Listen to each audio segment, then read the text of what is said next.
Hey guys, today we're going to bring a new thing for you. We've got a sponsor for a new series of interviews that I'd like to do, and to do so I'm going to involve a friend of mine who's not my wife on this occasion, sort of my cousin from Sydney.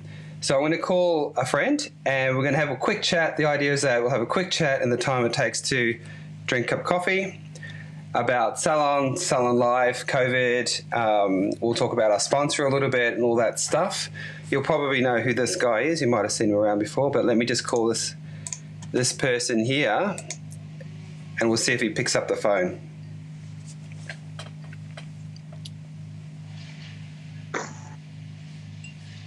No, he's not going to pick up the phone. Hello? I can't see you. Oh, hello. Oh, I can see you. How are you? I'm good, mate. How are you? Technically. I'm good. So I just said in the intro that we've got a new sponsor and we thought we'd do a series of interviews. We're going to call it coffee time or something like that. Literally the amount of time it takes us to have a virtual cup of coffee together since we can't actually see each other anymore. Yeah. Do you want to tell them who's sponsoring all this stuff? Well, yes. So we're K18 or Khairpep is a big salon hit. Well, it is for us at Stevie English Hair, and I know it is with you at Shumbakar. So they're going to give us. They want us to talk about it, but I think we didn't really want to talk about Khairpep. We wanted to talk. No, we were talking about it before we trying to plan this out, and neither one of us wants to be a sales rep. So we're going to talk about it. We both advocate for it. I think we should say that up front. Like 100%. We both use this. It makes a lot of money for us. It makes our lives easier, and we'll definitely be weaving in a few things from our sponsor. But mostly, I just want to talk to other salon owners. And Steve and I are really close, always have been. So who better to do it with? Plus, he's funny and I'm not, so it balances. Do you remember with Pro Hairstylist? And it was oh God, it was after an AFHA. We should do that again, actually. Awards night. Oh God, that was like after my first ever phone interview with you on that, and that would have been in like 2011, 10. 12? Well, maybe before. 8? Oh, right, 2008. Yeah, 8.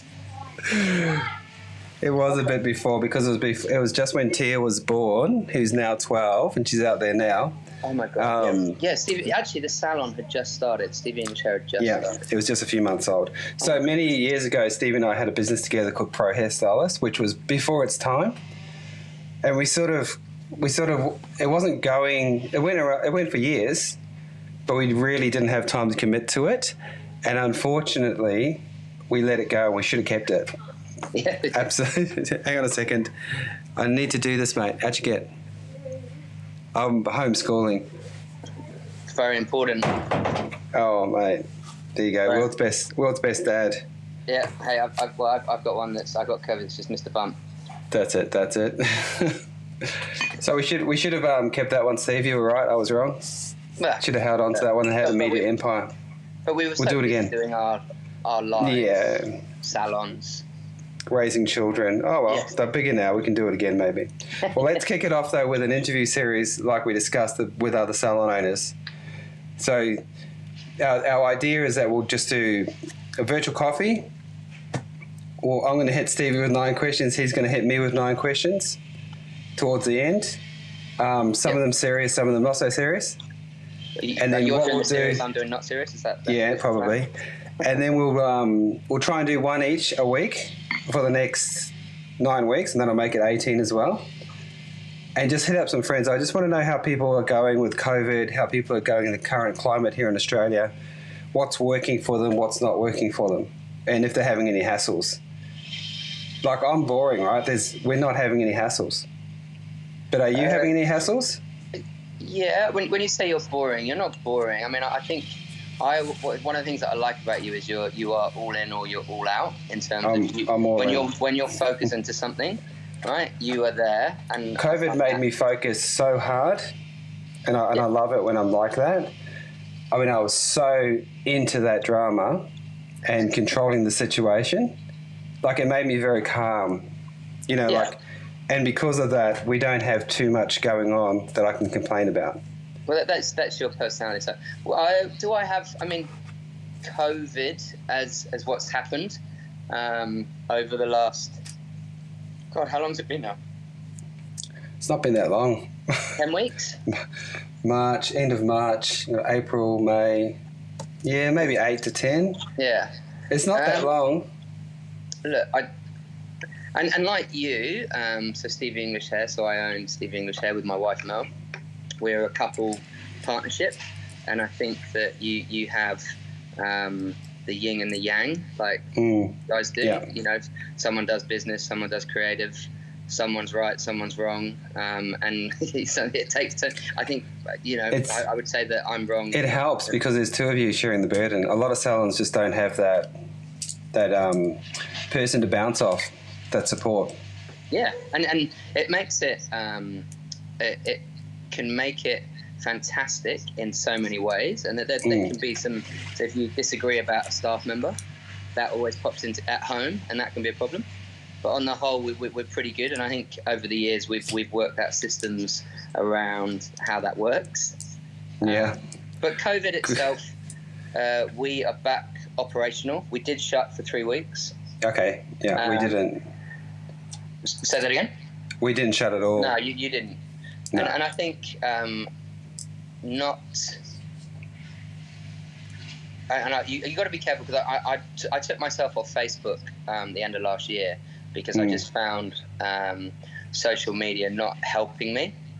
Yeah. And I think, and I'm still on Instagram, but I just felt that sometimes too many people's opinions who I don't really give a shit about. And there was, and there's that space, and I liked that you're sensible, keep quiet there. But I just, whether you stayed open or you didn't stay open, it's no one's business. Yeah. And I think that, everyone's running their own race, and it's really important to run your own race, to run the best race for your salon and your team. We're all independent businesses, right? So no one can tell me what to do. I mean, anyone who's ever tried in the past has learned you can't actually tell me what to do. How did Belinda go with that? Well, no, I do what she says. That's different. She can hurt me in different ways. Just do what my wife says. But, if it's yours, it's yours. You have to decide. You're the CEO of your own company. You make the decision. Yeah. There's no right or wrong. Who's ever been through a pandemic before? Not me. Not me. So we're all guessing, Yeah, so I mean, we did. So we shut for 3 weeks because we thought it was the best thing to do. And don't forget, we live in the eastern suburbs of Sydney, so hotspot, massive cluster around Bondi, and so and so for the health of our staff and the health of our clients, we thought it was best to shut. Yeah. But then when JobKeeper kicked in, but it didn't kick in for our visa people. No. So we have a couple people who are on visas. Yeah. We then, I think in that first 3 weeks there was a bit of fear. There was a bit of all the news and what was reporting and what was real, what wasn't. So I think having calmed down, got home, we felt it was the best thing to do was to open after 3 weeks. Yeah. Well, that's worked for you, right? That's okay. 100%.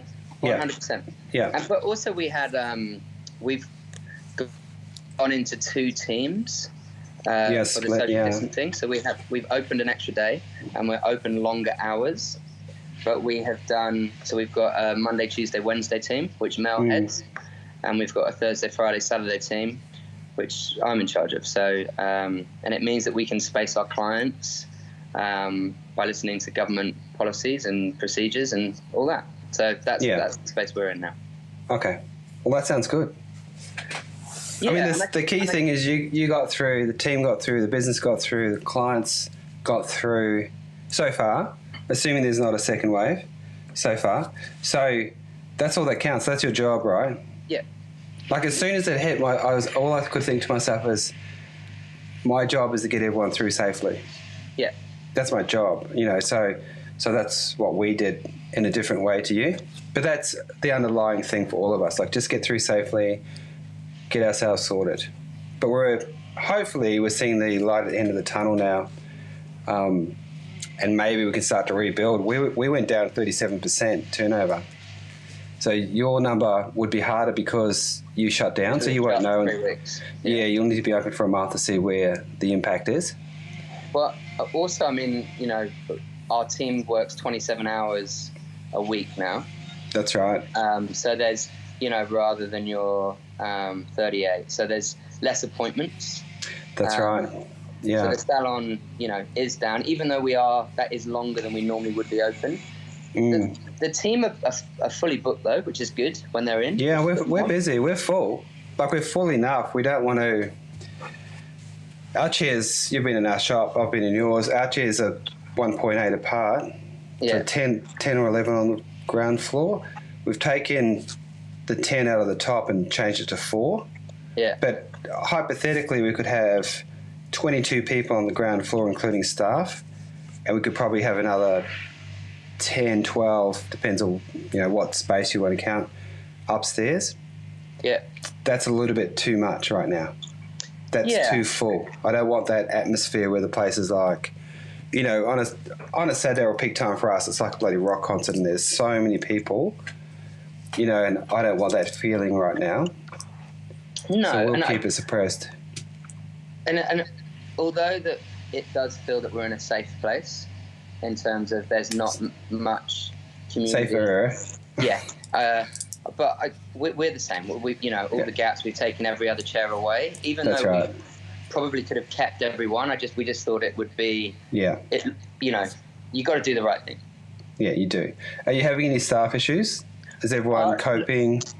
Look, I think again, like you and I, every salon is an individual and they're running their own race, and staff are as well. And I think that yes, we have had a couple, but I think when you in terms and I can be completely honest and just go like, it's frustrating to me as a business owner when you're doing the right thing. Yeah. And you're adhering to procedures, and you do think someone, that you're in a safe space, but then someone sort of says that they're fearful, and they don't actually come to work, but they should get JobKeeper. It's and we had a tough conversation, and we sort of said, well, that's job seeker then. If you that's right. Yeah, it's a job. It's not a job. Yeah. And there was a few tough conversations, and that individual is working, but there doesn't a day go by where there's not sort of some sort of complaint or feels something, and that I do feel for them, but at the same time, I want to have a business in 2 years' time, 3 years' time, and I want to be able to employ everybody else, and I can't, so you've got to do everything right. It's a tough one. It's a tough one. Yeah. We haven't faced that situation yet, but the salons that I coach, we've definitely had that in each salon. There's been some tough conversations. Yeah. They've all got through. I think we lost one over in Perth. What can you do? You're not going to stay at home and get JobKeeper. No. Like, that's job seeker, so I totally agree with you. And we have to balance real danger versus perceived danger. So in each of the incidences that I've had to deal with, it's somebody in their early to mid-20s. Yeah. With very low risk profile. Yeah. And basically just want to sit down money. And that is, and I'm not saying that is this thing with this individual. I just think that there's that kind of mentality somewhere. Oh no, I'm saying that for there was 3 in one salon, maybe 4 or 5 in the other salon, and maybe the whole team in the other salon. So it's like, not really, but anyway, I mean, each salon climate and culture is different. Yeah. So we were very fortunate, even with some of our more at-risk people, and we do have a few. Yeah, just a bit more pragmatic. I've got Dave, who is 62. Yeah. But he went down to his farmhouse, and he was there, but he came back on the 4th of May. And he felt, okay, I've done it. I feel like, and again, but he's only working 3 days a week. Yeah. Yeah. Mate, it's I couldn't not be at home all the time. Like I'm a house husband at the minute, and I'm me too. and I'm a terrible one at it. And I'm sorry, Mel, but you know I don't really like not having to go to work and colour hair and do the things, you know. Yeah, the isolation's hard. Yeah, I mean I've swum a lot more. I've surfed a lot more, but at the same time I don't really like doing a lot of the other stuff. Just meandering almost in life, you know. I like having a purpose. The frustration's real. Yeah, but I think there's something great about running a salon and being a salon owner or all of that stuff is because you have a purpose, and your purpose is to run a salon and a team. I think this has shown a lot of people their true selves. Either you love it and you just can't, you just realise how much you love it. You don't want to be away. Yeah. Some people don't love it. It's not their time. It's time for them to go away. And that's okay. You know, different times of life. Yeah. We love it. You know, so it's really difficult for us. Our nanny's stood down because she cares for an older mum, plus she's older herself. So now one of us is always at home, and that is a whole different challenge, you know. Not that I hate it, like I'm super dad. However, 3-4 days of that's that's out there. Yeah, well, you've got you've got 3 kids at home. Yeah, we do. I have 1. My daughter's in France, stuck in France, so... it was Mia on exchange. Yeah, Mia's in exchange, and she we couldn't pull her out in time for the lockdown. Oh, that's a whole different type of hurt. Okay. So it's been... So she's safe, obviously? She's safe. She's absolutely safe, and it's always one of those ones where you... would we have chosen to have her at home? 100%. You know, especially when it was really... when the fear really spiked right at the beginning. But at the same time, she's with a lovely family down in the south of France. But she's been in isolation for 10, 11 weeks. It's only just released lax now. So, it's amazing how lightly we've got away with this in Australia. Yeah. Like that's like 10, 11 weeks, and no one will have a business at that stage. Yeah, absolutely. No one will have a job, no one will have a house. You look at... some of our friends, and I don't, to be honest, I don't really have that many in France, but hairdressers in America and in other places and they're really struggling. America and the UK, when we speak to them over there, they're screwed. Even New Zealand, like my family's all New Zealand, so we have a lot of contact with New Zealand hairdressers and people. Yeah. That was a long time. Yeah. You know, like a long time. My sister was going nuts, and she can work from home, but just being confined... Yeah, it's just crazy. But it is what it is. So we're very fortunate. Yeah, 100%. So I mean, you know, Australia's done a good job.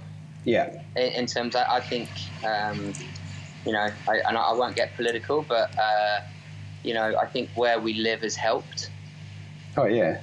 You know, I don't necessarily think that it's been handled well, but we're lucky. Oh, we're lucky, yeah. Yeah. Let's not get into the political situation. I'm very tempted. I'm always tempted. Oh, I'm tempted too, but, you know, all you can do is comment on your own house, so we're lucky in Australia. Yeah. So that's fine. Absolutely. We're lucky in New Zealand too. I've got 2 homes. Your UK family, are they safe? Yeah, they are. My parents went into isolation quite early. They stopped going to the gym. My dad's an avid news person and BBC, and he actually, I remember... Mel and I went to the Super Bowl in Miami, and he was like, I'm not sure you should be flying. I think it's terrible. I think this is a really serious disease. I think it's been downplayed. And that was, the end of January. So they had stopped doing everything and been inside for a long time. Oh, okay. He's a smart man, your dad. Yeah. And also very handy. Very handy. So, very handy. So Steve's dad basically builds the salons. Yeah. He's helped me a lot over the Oh, he has. Yeah. Superman. Both my parents. He is Superman. You're fortunate. Yes. All right, so it can't be all doom and gloom. We've got to add something of interest and fun here. So how about this, all right? How about 4K Khairpep is going to sponsor us? Yep. How about you do 9 interviews and I'll do 9 interviews because we promised them 18 chats with other salon owners to catch up. sort of 10 minutes, 15 minutes, time for a slow coffee in the cyber world. Yeah. And then we'll try and finish each one with some questions about them and their salon, and just a few other fun questions and things we don't know. I think it would be good to know, I mean, those hairdressers to know where they are in Australia and what their salon's like, and whether they've got, 3 people to 15 or whatever, it doesn't matter. Yeah. So we find a little bit of insight to them. I might try and do some from New Zealand as well, so I can catch up. Awesome. And some of those salon owners. I don't think it's necessary that they have K18 or Khairpep, but that's, I guess it depends on whether our sponsor does want them all to be a K18 salon. But I'm always, you don't want to preach to the choir, right? Hang on a second. Are we going to go get Jet? Soon. Let me finish this. I love you. I won't be long. Keep going. Keep walking. Keep walking to the other lounge. Hang. This is one of the things that I do like about doing lives is you That get has to a do little look or insight into someone else's life. The joys of live streaming with children at home. Mate, that's It happens all the time. He's always on. He's always on camera. He loves the camera. Oh my god. Anyway, let's try some questions out. Okay. All right, we've got some people watching, so if they've got any comments or questions, they can ask us too. But let's intro this properly. So, Stevie, I'm going to ask you 9 questions. Sure. You'll ask me 9 questions, tit for tat. Yep. It's not truth or dare. Can we play that? No. Okay. You're really good at that. I'm shit at that. I don't want to lose. All right. Do you want to start or do you want me to start? Sure. What's your favourite exercise? You mean movement or sport? I think everybody that knows you would know that you like CrossFit. Yeah, so I'm a CrossFitter. Yeah. Do a movement. If it was one movement. Or Ooh. what's your favourite WOD? I think that's the correct Oh, term. no. Let's forget what. Let's do the movement.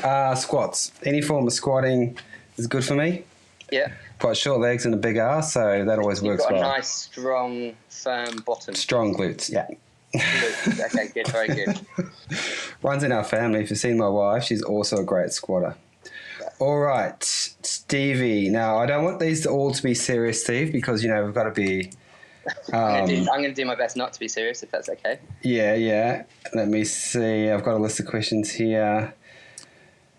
If you were a crayon, what colour would you be? Oh, wow. I'd probably be one of those... I've seen them where they're multicoloured. So I can be the rainbow. You're a rainbow. You live in Sydney. I'm a great, big, gay, happy rainbow. But I just think that I don't really have a favourite colour in terms of how I work or operate. Yeah. I don't have a favourite colour on someone either. I like the colour that suits them or the one that makes them happy. So Stevie likes colour. Any colour. Kinda. Yeah, well, that's good. Yeah. That's your jam, right? All right, your turn. Give me one. God. I'm thinking more stupid questions than it, but I'm going to try and do a good one. So give me a career highlight. And I don't forget I've watched a lot of your career for a long time, but... Yeah, I don't know that I've got one. Really? Career highlight, okay. Starting Shumba in 2003. Yeah. Opening our first salon. That was August 2003. It's a long time ago. That Warrigal? That's Warrigal, yeah. We did it with $5,000. Yeah. That's all we had. Pretty impressive. It was so... I think that's the most fun I've ever had. The actual creation of that world for us. We'd only been together less than a year and a half. Oh, wow. Yeah. And we were like, okay, so we're moving out of Melbourne, going to start the salon. I really wanted to stay in Melbourne, but anyway, I couldn't because we couldn't afford it, right? Yeah. And that was the most magic time for us. Those first couple of years, 4 years, 5 years, We're completely naive and just having a great time doing here. Just the two of us with some extras. That was awesome. That's my career highlight. I don't care about so much trophies or awards. There's lots of those around. But that first time when you become a salon owner, you think, okay, I've got this. Oh, mate, I think that that's, that's probably the best career highlight in terms of that moment, when you have the shop keys the first time. Yeah. Or and also, the legacy that you guys have started, it's a long time now, but, it really is. It's a long How many time. years is that? 17. Wow. But, we found it to go beyond our careers. That's the whole thing. It was great because it was just a dream that we had and then a world that we could make. So that's my career highlight. Trophies, awards, they all came along. That's all fine. They're funny, those things. You do your shoot, you do your competition, you win them. You're excited for a second and then afterwards you're like, now what's next? It's just it's not that fulfilling. No. I mean, it depends. There's definitely... I would say that I definitely was happy to win one, but now I don't really give a shit. Yeah, it's nice to get one. Yeah, Okay, so what's your career highlight, Steve? Well, it would probably be. And I completely agree with you in terms of salon opening, but you can't steal mine. You've got to have your own. Yeah, no. It was a great process. Winning Australian Colourist of the Year at Expo. Yeah, I told you you'd win that one. Yeah, was a highlight. But I think in terms now, working for product companies and going up a ladder in terms of now what my job role is really cool.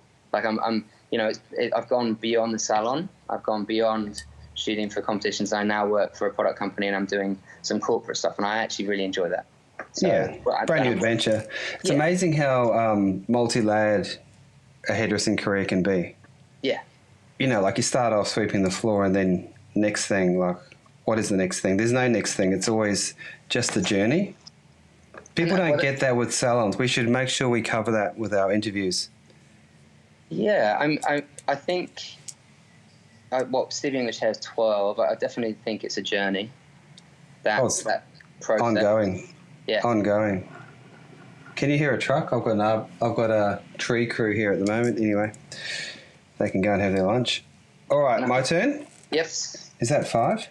That's 4. Okay. Favourite use for Khairpep K18 in the salon? Actually in the salon.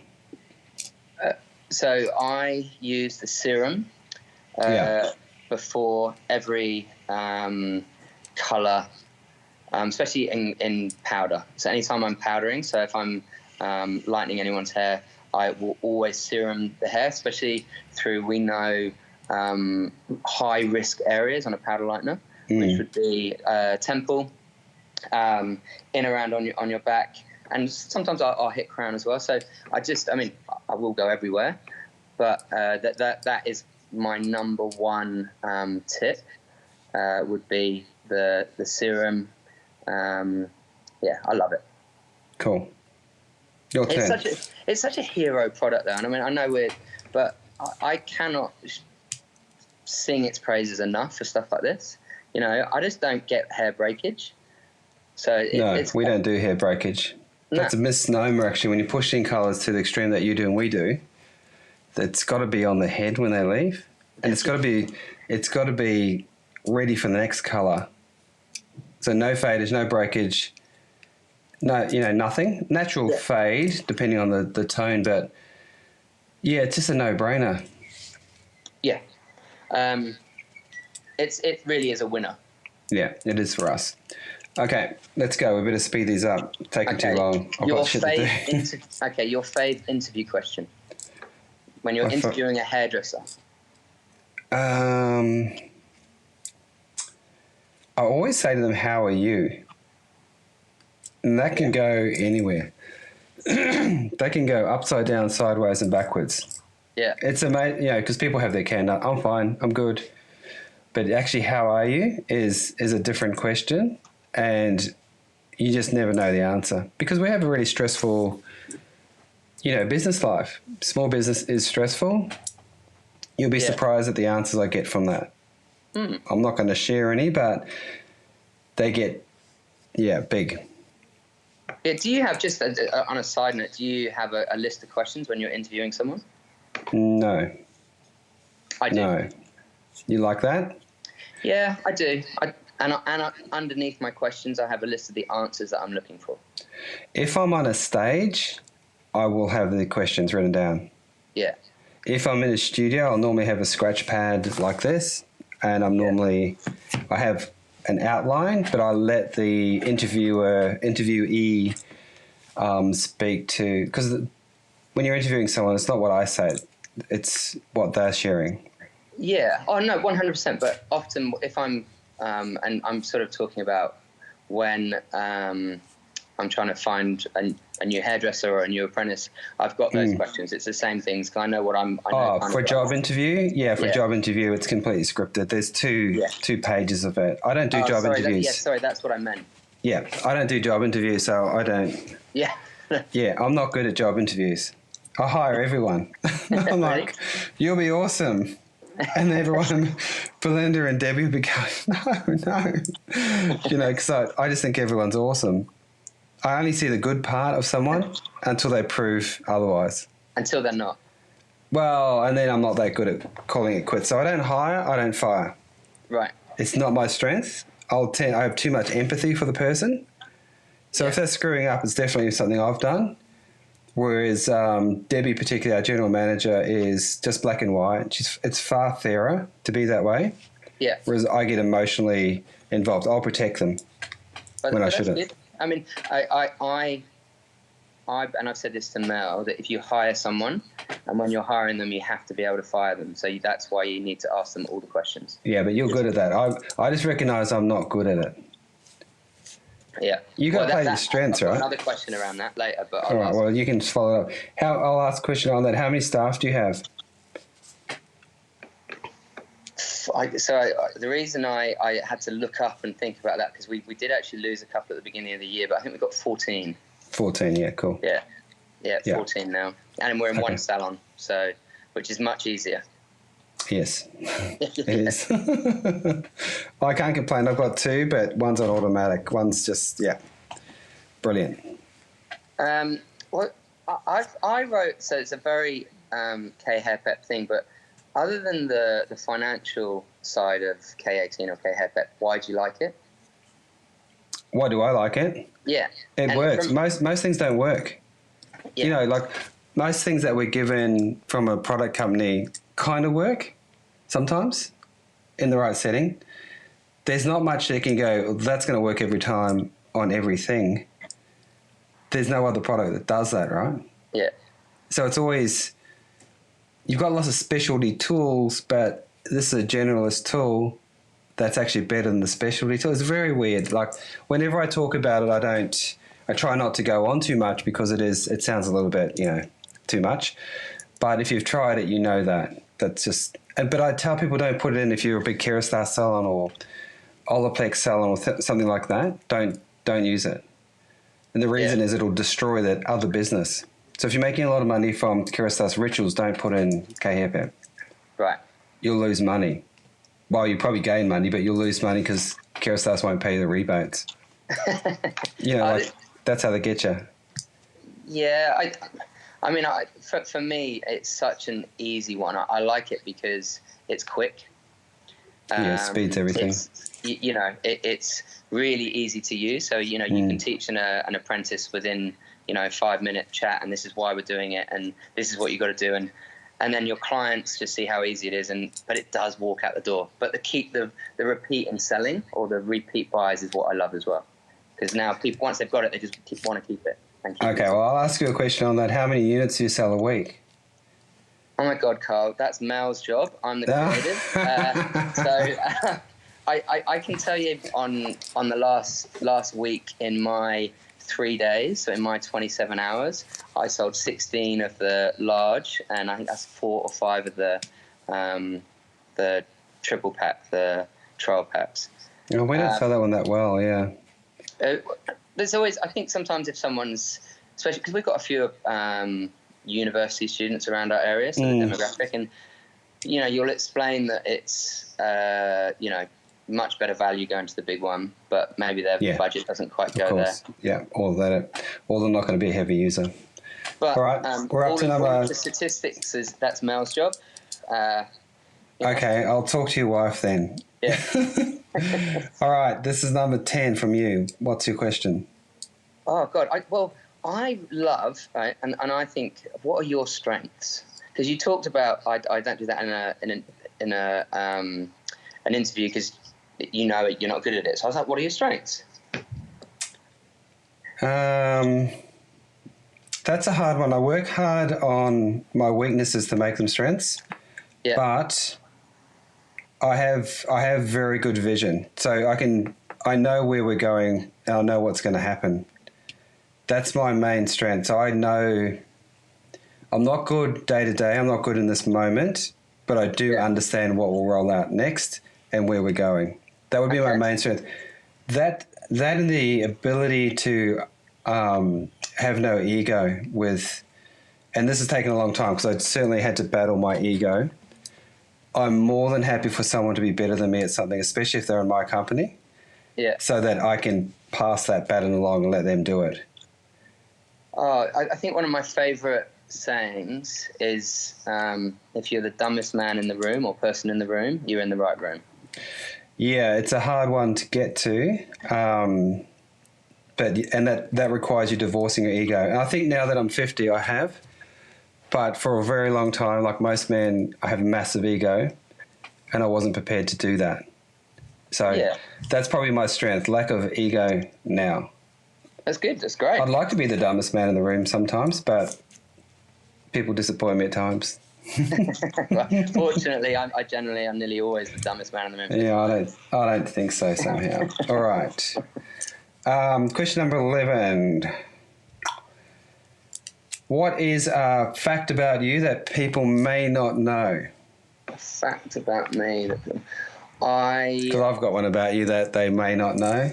I can. As I was, so I represented Great Britain weighboarding. I was a national runner. I can ride a unicycle.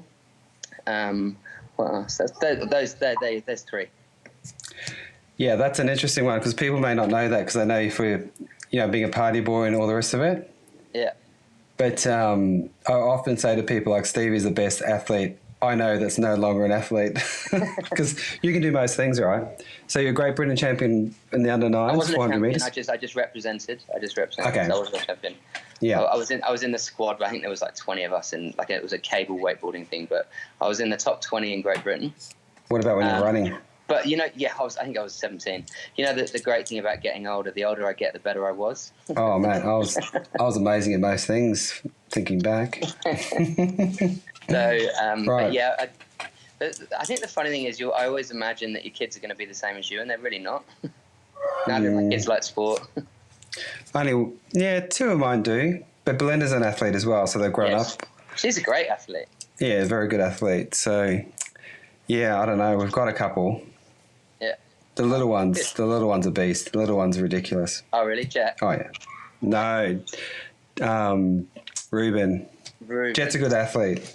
Yeah. Ruben's, I don't even know how to explain him. We'll see what happens. Right. Very strange. What would you call your parenting style? High contact. High contact? High contact. Like I'm very hands-on. Okay, now... My 5-year-old still sleeps with us. Yeah. That's not Belinda's choice. Right. Yeah. So I'm very high contact. Yeah. Okay.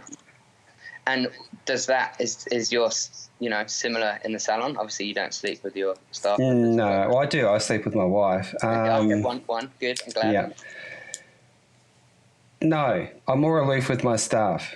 Okay. Yeah, for sure. I mean, the job that I have tends to be on the higher level looking down, and if everything's fine, I'm completely redundant. I'm literally standing in the laundry looking at the corner when things are going well. It's only when something like COVID comes on that I have to come to the front because I don't need attention. So I have to come to the front, and that's when I can be I'm quite strong and directive. But generally, I don't micromanage my team. They're the best. So they know what to do. I don't get in their way. Yeah.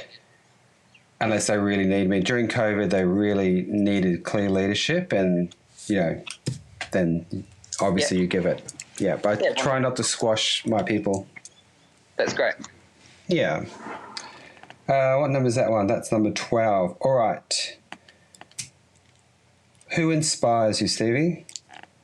Oh, wow. I mean, I live in a world where I'm surrounded by fantastic hairdressers who are friends, and I do get inspired by them, but it's not really my... I love and am inspired by a sports person. I always have been. So, I'll watch, football and the AFL, I love watching. And that kind of magic in the moment that someone does, that's inspirational to me, because it's not... Often they've worked and they've worked and they've worked, and that's what we have to do as hairdressers. We have to work and work and work, but it's the magic that happens in that split in that second. moment. Yeah, and that's inspiration to me. And I mean, look, I surf and I love watching the sun come up and all of that. And so I can talk bollocks and go, oh, I get so inspired by that. But I'm a very moment person, and how I deliver my salon business and how I deliver my friendships and all of that sort of stuff is in the moment. And often when I'm creating is in the moment as well. So yeah, that would be me. Okay, your turn. This is you've got number 14. I'm keeping us on track. Well, you know what? Because I did strengths, I'm always interested in, and I will ask this in an interview as well. Because I think as much as you've given me one weakness, I'll go, is there any more? Weaknesses? Yeah. Oh, so many. Oh, my God. I hate being on video. Really? Yeah, I hate it. I don't particularly like being on stage, but I can do it if I have to. In our job, you have to do some things that you don't particularly love. Yeah. Yeah, so I don't get anything from stage presenting. You do. I don't. Yes. I just, that's your natural place. I don't. I'm like, ho-hum. I mean, that just doesn't bother me. That could be a strength or a weakness. I don't know. Weakness-wise, I'll tend to give too much. So I'm quite happy to put someone in a position to win an award. Yeah. Even if I have to almost win it for them. That can backfire badly. That does backfire, I think, when you build up staff members. Yeah, you've got to be careful. Yeah. But I mean, I will give and give and give. Like, it's just, I'm often told not to. Yeah. But I can't. So if someone calls me and they're like, oh, can you help me with something? I'm likely going to say yes. Even if I shouldn't. Yeah. I actually, and I think a lot of hairdressers are good at this, but I do think that a secret in that is that just saying yes. Because whether it's good or bad, I'm always going to say yes and then try and work out. Yeah. And I'll work out afterwards whether it was good or bad. Yeah. On any opportunity, I'm just going to say yes. Yeah, that could be a weakness or a strength. Well, and actually, I think that is actually how I came into Khairpep. Was they walked in and this girl goes, and I was like, and I know that often you go, a new rep comes into your salon, you're busy, you shouldn't do it. I was like, go on, let's have a look. And it did you? And that's but then the proof's in the pudding. Then 3 years or 4 years later, we're still using K18. You're a nice man. I don't see. I don't see reps. It's not fair to the rep. It's not fair to me. I don't do reps. Because we have salon managers with their own budgets. So what am I going to do with a rep? Yeah. Do you know? Like, I don't have a budget. Sometimes I'll knock my door down. This could be a weakness or a strength. It might be a weakness, but I have no tolerance for them. They'll knock my door down to get to me, and eventually they'll wear someone down because I have gatekeepers. If you get past them, you're a miracle.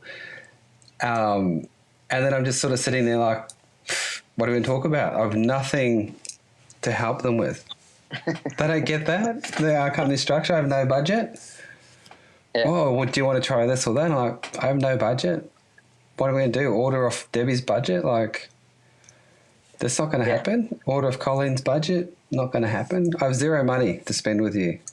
They don't get it, like our corporate structure. But I understand that. It's a bit of a unicorn. It's a bit different.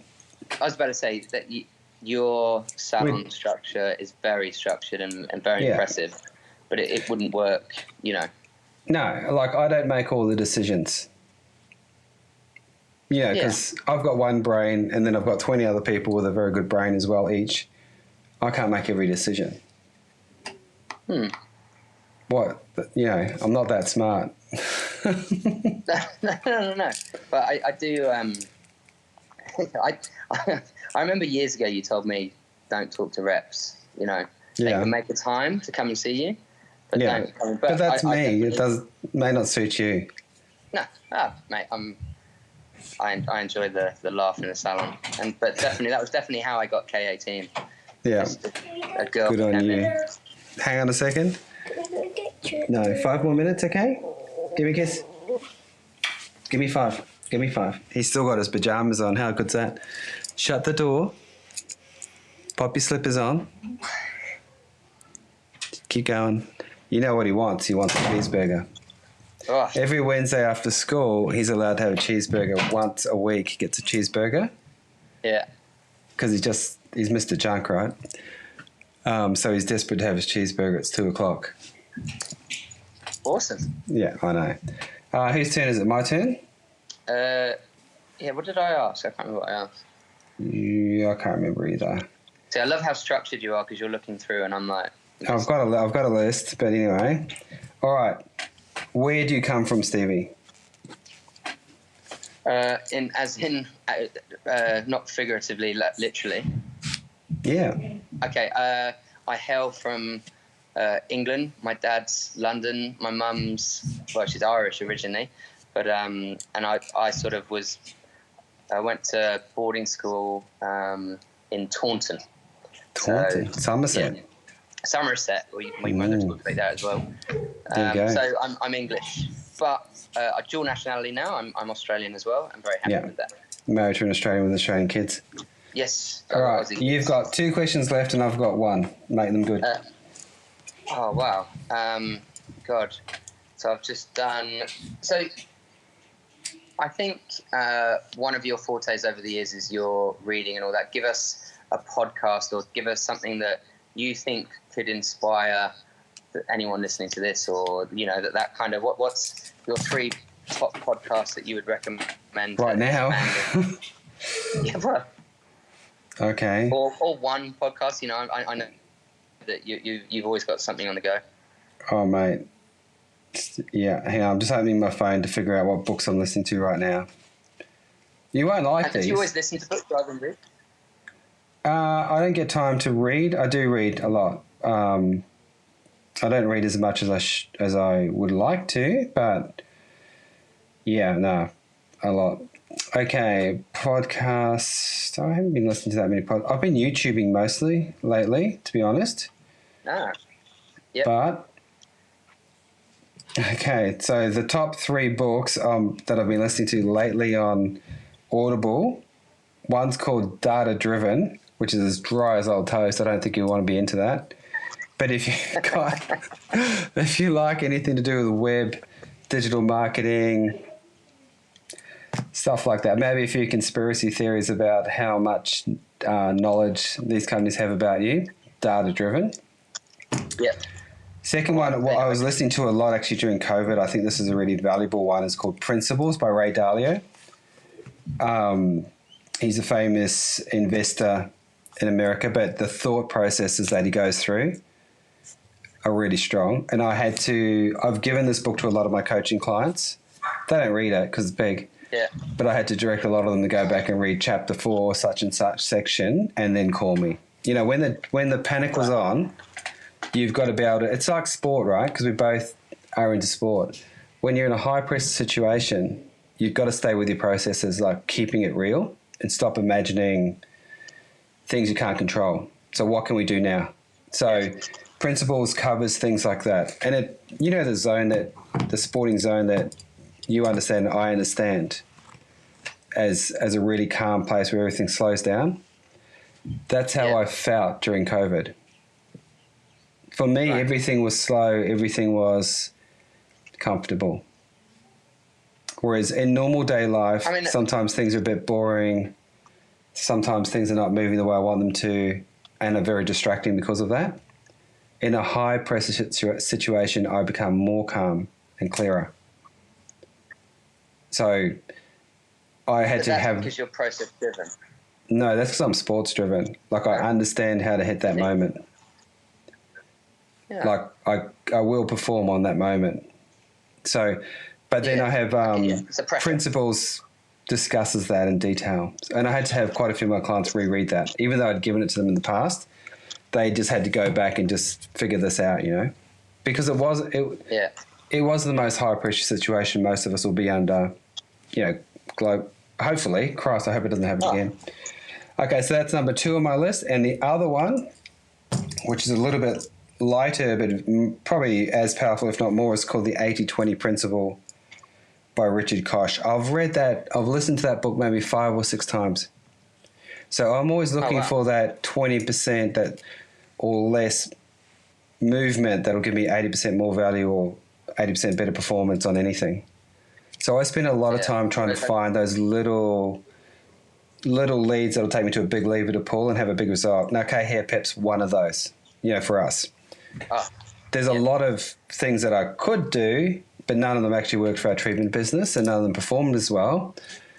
But just by doing that one thing, we've had huge impact on our business and our clients here, which is our business. So definitely getting your head around the 80-20 principle helps people think through, you know, is this actually going to help or am I just entertaining myself with this thought? Yeah, I love that your 3 books are really good. And I think mine, I've got like, my dad wrote a porno. Yeah, I'm going to read that. Is it my dad or my mother? My mother. Those are the Audible books that I'm doing at the minute. Isn't that my mother? This is why you're... No, my dad wrote a porno. That's It's hilarious. I think there's a movie or a TV series about it.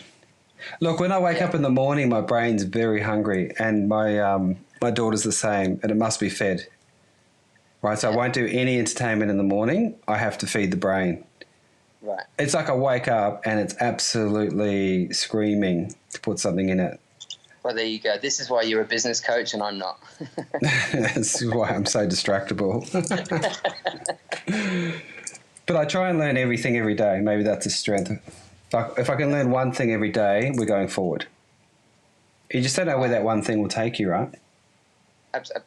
Yeah. And I think for me, that's also the ability that's why you always say yes to stuff. Yeah. All right. My last question to you is, where do you see all this going? Where are we going? With COVID, post-COVID, not your conspiracy theories, because we'll get banned like Brian Rose.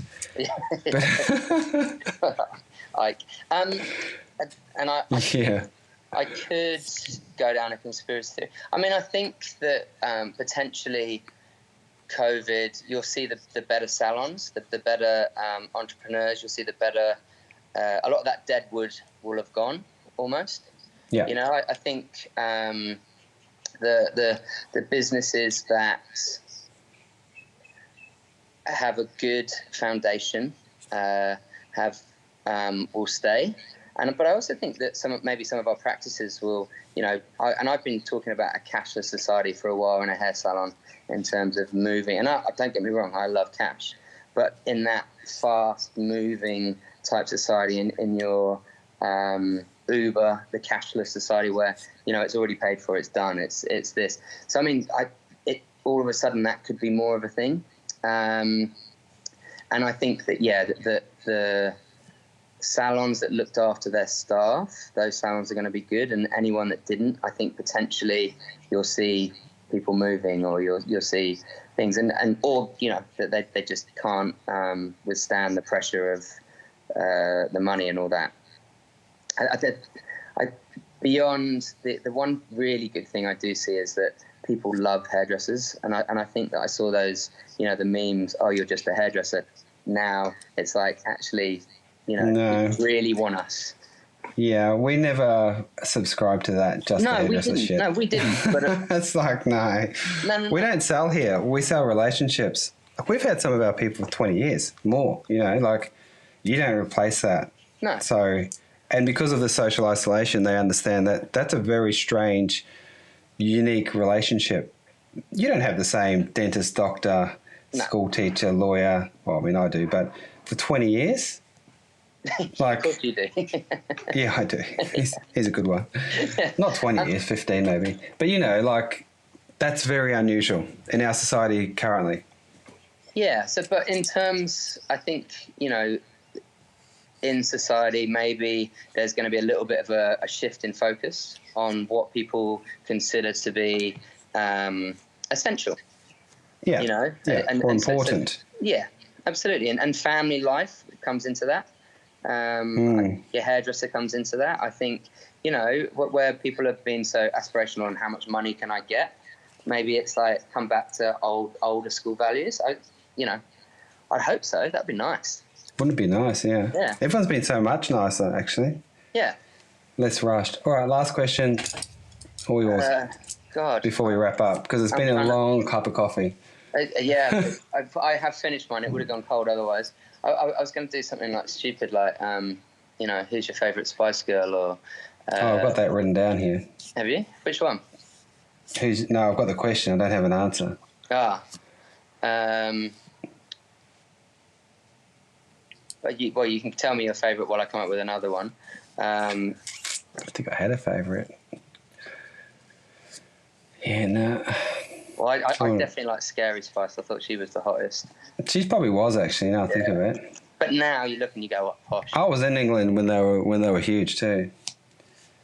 You know, that's a different story for another time. Well, I have a staff member who has the largest Spice Girls collection in the Southern Hemisphere, and he's going for the world. And he just keeps, like, every day there's a package arrives in the salon, and it could be a crisp packet, it can be top, you know, Spice Girls everywhere. Right, okay. Do I have? I don't really have another. I should have another question. I mean, ask me what I asked you. Ask me where it's going. Oh yeah, that's easy. This is why you're that type. So where is it going, Carl? I don't know. No. I have no idea.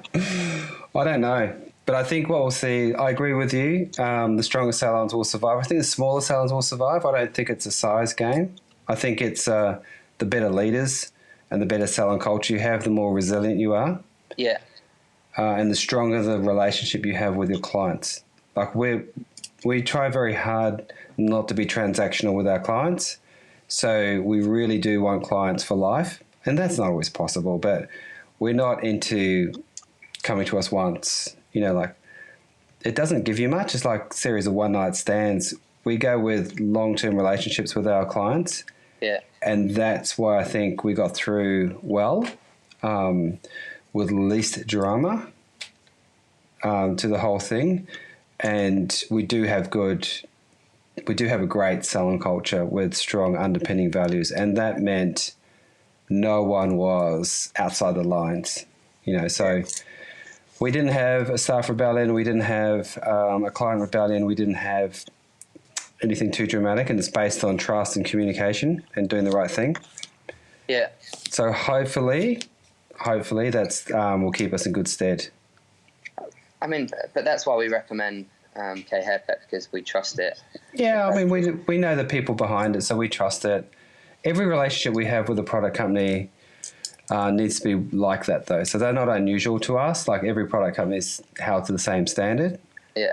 Product companies change, you know, colour suppliers change, whatever. But we always look for that in a product company. Oh, 100%. So knowing that each of them, maybe not one of the majors, didn't reach out at all, L'Oreal, you know, so I don't think they did too much. And that'll come home to roost as we go on. You know, so we'll see. We'll see how each of them survive. It's super interesting. I mean, and I'm also loving it. From a you know, you look at those big companies and what they did and how they did stuff, but you can even go into what countries, how just from what one country did, New Zealand completely closed borders, Australia semi-closed. You know, from a leadership point of view, like, you're a salon leader, I'm a salon leader, we have our own companies. It is what it is. But from a leadership study point of view, seeing how some of these people have thrived and some of them have been exposed. You know, Trump's been exposed. Like, he's a lunatic. We knew he was a lunatic, but this is next level. Jacinta's gone forward. You know, like, one of the world's great leaders now. Yeah. All I the wonder- female leaders have done better than the males, far Yeah. better. Merkel in Germany, amazing. Yes. Even the Queen was amazing. I'm not necessarily a royalist, but my God, she had that sorted Yeah. for her people. So interesting. Like I love to look at those things and study those things. So lots to learn. Some people Yeah. ran for the hills. Okay. Some people stood and fight. Okay. Some people hid. Some deniers, or whatever it's going to be. It's just interesting. And I think for anyone, and I know that I think this is in your salon podcast, but being a manager or being a leader of people, your main job is to lead, right? Yeah. And whatever your leadership style is, and if you make a mistake, that's okay. You just apologize and move forward, Yeah. So and it's the leaders that don't apologize or don't go, I made a mistake. Or if you go too far out one way and you can't pivot back, that's where your issue is, I think, as a leader. So, yeah. Those that are never wrong. Yeah. Those that are never wrong are dangerous. Absolutely, So, I look for ways to be wrong often, because if I'm wrong, I want to know quickly so I can move forward and be, on firmer ground. But, yeah, we'll see. So I think it's leadership. That's why I don't know, because everyone's got a different leader. Yeah. Who'd want that job? Like, terrible. You do well. We do all right. Anyway, we need to wrap this up because our coffee's taken an hour. Someone's going to have to chop this video up, but it's not going to be me. It's not going to be me. No. Terrible if I did it. I don't mind doing it, but, I've got to get Ruben off the kitchen bench. Go get him a cheeseburger. He's going to get a cheeseburger about 4 o'clock. I've got things to do before that. It's a busy life. I think the reason it's been an hour is because you and I have always spoken, and it's always very easy to talk. Yeah. And we've got very similar places, but at the same time we come from slightly different. Yeah. The same but different. It's always been the way. Yeah. So how about you make a list of people you want to talk to? Sure. Who do you want to talk to? I'll make a list and we'll share. Yeah. And see if there's any crossover. Yeah, absolutely. And I mean, if there's anyone who wants to have a chat with me that you have or know, they might not, or they're bored of talking to you. Yeah, they probably would be. I'll happily do that. All right. And I definitely know there's a few people I'll have a little chat to. And walk away.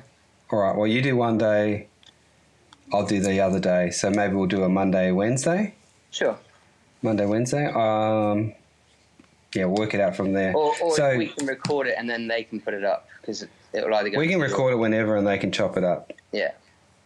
The most important thing though is that we've got a sponsor. It's been many years since Stevie and I worked on a project, so it's actually quite cool. And if we like it, we'll just keep doing it as a podcast for ourselves. Yeah. We'll do pro hair again. Hey, bring it back. Yeah, bring it back. It'll be retro now. that cool little logo. That could be updated. Yeah. Well, thank you for chatting. Thank you for Skyping and getting that actually on your phone. Yeah, I know. It works all right. I was at 2017 back. It was actually the last time I used it. It said it was November 2017. I know. It's the software I use. It's the only thing it takes a feed from, so that's important. Yeah, fair enough. Come on, quick. Come and say hello to Stevie. Yeah, come here. Hang on, mate. Hey. Come up here. Oh, there's Ruben. Hey, Ruben. How are you, mate? Oh, he can't hear you. Say hello to Stevie. Hello, Stevie. Hello, Stevie. He can't hear you, Steve, because of the way this is set up. Do you want to say goodbye to Steve? Goodbye. Say bye-bye. Bye-bye. We're going to get a cheeseburger. Goodbye, yeah, and that's ready. Yeah. All right. I'm going to close off the broadcast now. Cheers.